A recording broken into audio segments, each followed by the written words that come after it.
تۆ ئێمە خاوەن بانکی تاسەی شۆڕشی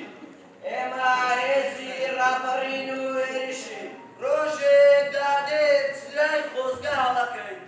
هلا خوي يعني ناودو ما هستي باب مثلا وكو بتوانم شعر بنوسم يعني هستي مثلا ببني روج او ام بيني تنخم لكن او خلقت شام بسريه او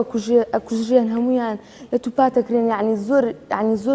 متاثر بم اوان بيني يعني هست حزم كر كشعر بنوس مسافر اشتكاني روج او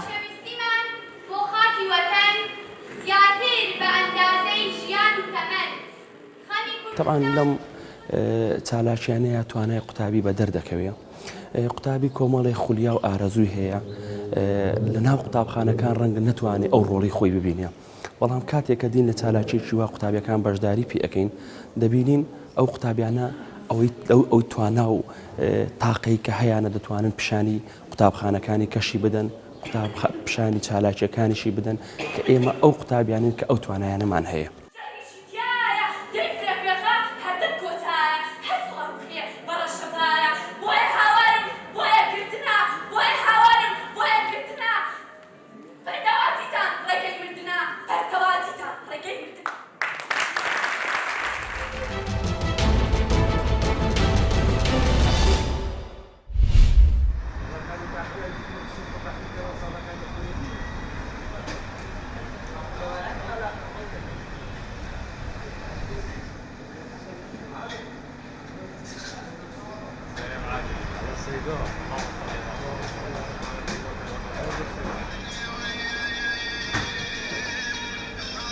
بورابتريو خالكي من وكا يخش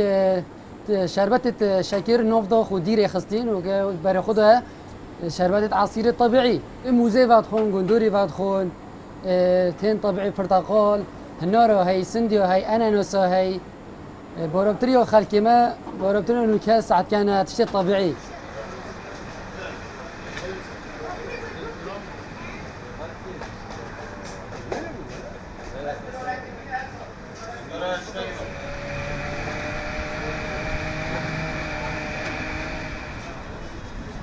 از برا استماسی که از شربت طبیعی بخون از شربت هایی که دینا بخون خرصه بخور شکره برا پتر یا خلکی شربت طبیعی بخون چون شربت طبیعی پیش جواب مرو بیت در چکرم سیب گندور شیرموز هنار حامض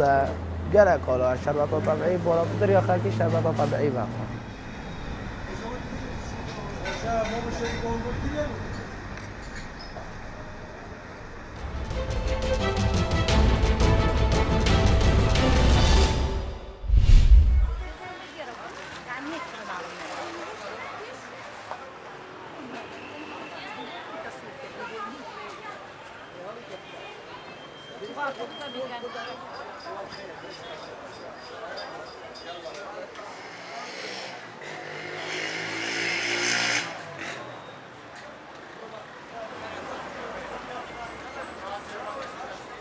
ئێستا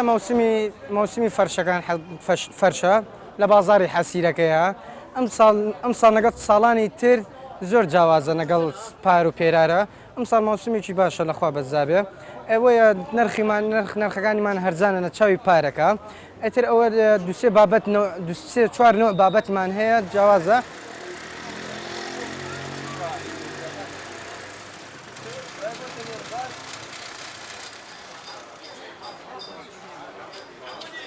چەند ساڵە فەرشمان نەستەندووە ئیمکانیەتمان نەبووە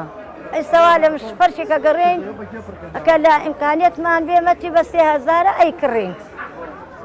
دەمێکە فەرشمان نەستەندووە هەیە بە 12 هەیە بە 13 هەیە بە 14 هەیە ئیتر ئەمە ئاشکار فەرش هەیە